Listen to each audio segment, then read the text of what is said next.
Hey guys, what is up? It is Bibzuda7 here again, and welcome to another RuneScape 3 vlog here today. In this video, I'm going to be talking about this week's update, I guess, but I'm also going to be talking a little bit about what's coming next week, because there are actually two new things coming next week, although one of them is a rework. I won't go into all the details because I'll want to cover those when the release actually happens, but it's definitely a surprise to me to see basically they're coming out with a brand new D&D as well as remastering the old Penguin Hide and Seek. I was definitely not expecting the new D&D to come out when they had already announced the Penguin Hide and Seek remaster, so it's a nice surprise, and it looks like it's going to be a pretty decent one, although it's not that interesting in terms of the rewards as far as I can tell, as it pretty much just looks like it's going to be the same thing as using urns, but there's a limited amount and they're obviously more powerful. So yeah, but still I think it looks pretty cool, and I'm definitely looking forward to making some videos on it. Also going to talk a little bit about some updates for the channel and for my account here. I have been playing mostly on my main recently, but I would also like to get back into the hardcore. I've been working on something specific as well that haven't been revealed just yet, but I will be showing that at some point. And I've been collecting quite a few clips for the Solok basing guide. I was really hoping to get the absolute best P1 strategy on video before actually moving forward with making the guide, but we haven't really been able to make it happen yet. Hopefully we can do it at some point, but we'll have to wait and see.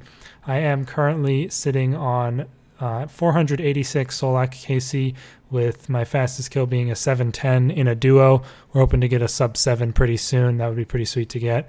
And this is what my collection's looking like. I still don't have the pet at 486, which is pretty unlucky in terms of the pet, I believe. Although, well, I mean, I guess it's not that unlucky, but I see a lot of people with the pet at lower KC than that. But good news is I have just hit the second threshold at 480, meaning the pet is now only 1 in 300 drops, so I should get it pretty soon, hopefully. And then I'll only need the Merithiel's staff for the full collection, which is a 1 in 1k drop. Unfortunately, I got 2 purple mushrooms, which are the same rarity there. But yeah, I've been enjoying doing Solok quite a lot. The Grimoire pages are absolutely ridiculous price, so the money is quite good. And, you know, the bows have been going up as well, so all a good reason to get into some Solok if you haven't yet, and brush up on your PVM skills before the new boss comes out, probably in November. I would expect that to be coming out then. But other than that, I've also been actually getting back into some Telos recently. Believe it or not, I got myself a triple orb chest the other day, up to 16 orb sets on the log now. I think I have 18 or 19 overall.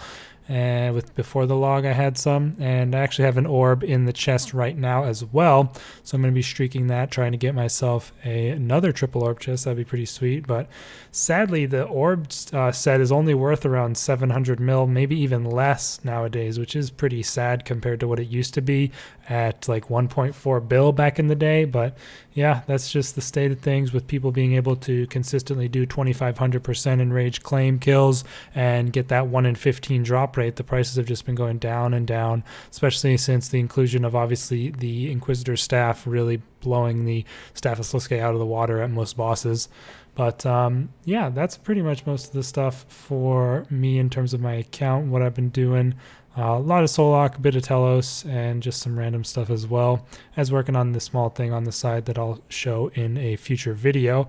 But also, if you guys missed it, you might have seen, though, I did do a live stream the other day for some Solok. I just did Solok Duo with music. I just had music playing. I wasn't actually on the mic or anything like that.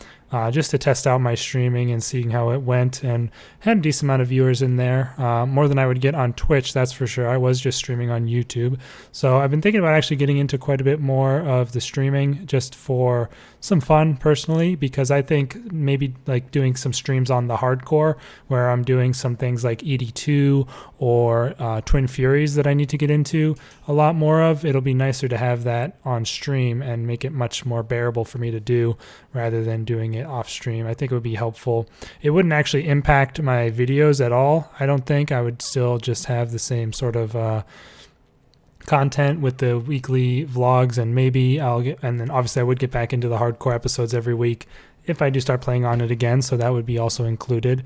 And I'd probably have like the cam set up and everything. I found my old crusty webcam that somehow still works, and I've got the setup all good to go in OBS. So I'm definitely thinking about getting into it quite a bit. You guys might have watched Nuz, who is my friend Alex. He has been doing some streams recently. He's kind of inspired me to get into it, as it looks like it's pretty fun, to be honest, especially when you're doing some PVM grinds. Gives you a little something else to keep it interesting, talk to the chat, all that sort of thing. So yeah, you guys can let me know your thoughts on that in the comments. I did make a community post about it, and it seemed to get some good feedback. So probably going to be doing a stream on my hardcore in the next couple of days, and that will be with me on the mic and face cam and everything like that.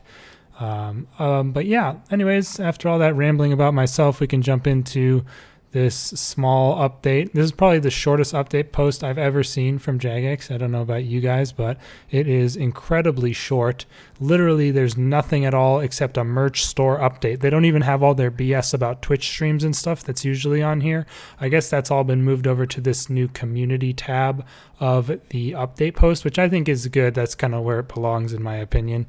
And yeah, but it just makes this post all the more bare.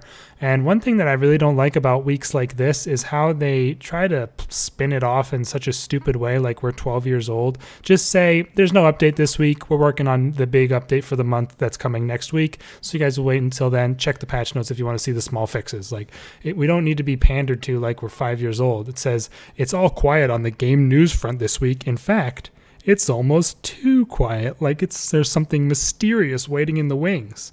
It's just like, come on, bro. Like, don't. It just sounds so stupid, and like they're just trying to act like there's. I mean, I don't even know how to word it, but it just makes it seem so artificial. It's like, just be upfront and like say that there's no update, obviously, and then just be like, here you go. Here's what the patch notes are, and next week we'll have our big update. I don't know, just kind of rubs me the wrong way a little bit. But as far as the patch notes went, there wasn't really anything in there either that I could find that was that impactful, although there was quite a long list of them. Most of it was just like dialogue stuff, little random things in quests that are mostly irrelevant, just a lot of different things that aren't that great. Some bug fixes for some achievements and stuff like that, but again, nothing that important or worth mentioning in my opinion. And then they have all the typos, of course, thankfully in their own section. They do have some hot fixes. One thing they did change from last week that I obviously did complain about was the fact that the broadcasts in the chat were way too much. They've now reduced the global red broadcast to only the 15-year veteran cape, which I think is good. I still honestly personally don't believe that actually belongs as a global broadcast, but still, at least it's not as bad as it was previously. But yeah, I do think those should still be removed. And maybe when the 20-year cape comes out, which I guess would be next year, I think, then maybe they can have a broadcast for that. But either way, that's just my opinion on that. And yeah, that's pretty much it, you guys, in terms of the update. But like I said, they are coming out with a new D&D next week, which they did actually do a full post on. And the only bad thing about that is it is listed under game updates, which might confuse some people because it's not actually out yet. It should just say like news or something, but it is listed as a game update, which isn't good. But it's a future game update, but those game update tags are usually saved for the actual update posts, which they should probably stick to. But yeah, basically this new D&D is going to be a monthly one, which I think is probably a good one to go for considering how many weekly and dailies there are, and monthly doesn't really have a whole lot at all. So I think it's not bad that it's a monthly one. And basically, like I said, it's pretty much going to be like you can get a limited amount of stronger urns each month.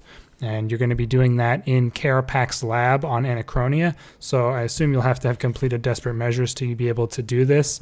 And I think it says, yeah, you'll need 85 in smithing, invention, rune crafting, or crafting to get the effigies is what they're called. I don't know why they're reusing something that's already in the game as far as the name goes. Might confuse some people. I think they should have probably tried to name it something else, but yeah, these are effigies and they're basically, like I said, just urns, but you need those 4 skills to actually make them, and then each of the 4 types is basically one for each of the 4 types of skills. So you have one for cooking, fishing. Oh, actually, I guess there's only 2 types of them, but there's 4 types of urns that have different skill requirements to create, but then the urns only have 2 categories of skills that they accept XP from. Like, you know how urns are for an individual skill, these effigies are for multiple skills. So you have them for basically one for the, I don't even know how they divide these up, but basically one category is cooking, fishing, mining, and woodcutting, and the other category is divination, farming, hunter, and rune crafting. So those are the ones you can make, and it looks like you'll be able to get some XP lamps and stuff from them. And they don't have too much details on the numbers on that, but it sounds like it'll be pretty cool. I'm looking forward to doing some videos on it when it comes out. Don't really want to get into it too much here as far as the details go, but again, I am looking forward to it. Hopefully it is worth doing, and it's going to be interesting to see how many you can actually get in a month, because it says it's available for a limited time but doesn't say the amount of time or how many you can expect to get. So we'll have to see when it does come out. And of course, they're also remastering the Penguin Hide and Seek D&D on Monday as well, so I'll be showing the details on that. They're adding quite a few new things into the reward shop, which obviously doesn't even really exist right now. You can just exchange for XP or GP.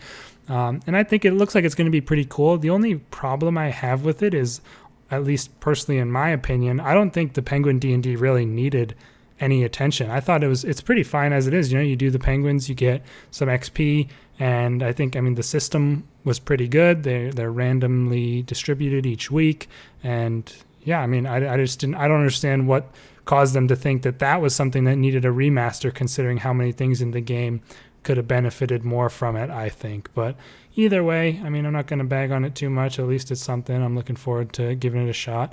And then, of course, we've got Orthan coming next month, which I'm really looking forward to, doing some more mystery guides. Hopefully the new boss in November, and then I believe the new quest in December. So we do have a pretty good schedule in the next couple of months. Hopefully it is all delivered, and I'll be sure to cover them all in the weekly vlogs. But like I said, you guys can look out for some more live streams coming your way pretty soon, probably on my hardcore, and maybe some more high-level PVM on this account, although I usually will probably do those with just music because I need to focus quite a lot at like Solok and Telos and stuff, but maybe I'll get used to it enough that I can do the cam and mic and everything like that. But yeah, let me know your thoughts in the comments. Are you looking forward to these new D&D things coming in the next week? And yeah, any other thoughts you have, leave them down in the comments below. Sorry there wasn't too much on the screen in this video, just me standing here at the PVM hub. I usually like to show in the game, whatever update stuff I am talking about, but there wasn't anything to show this week. So anyways, guys, thank you for watching, and I will see you next time. Peace out.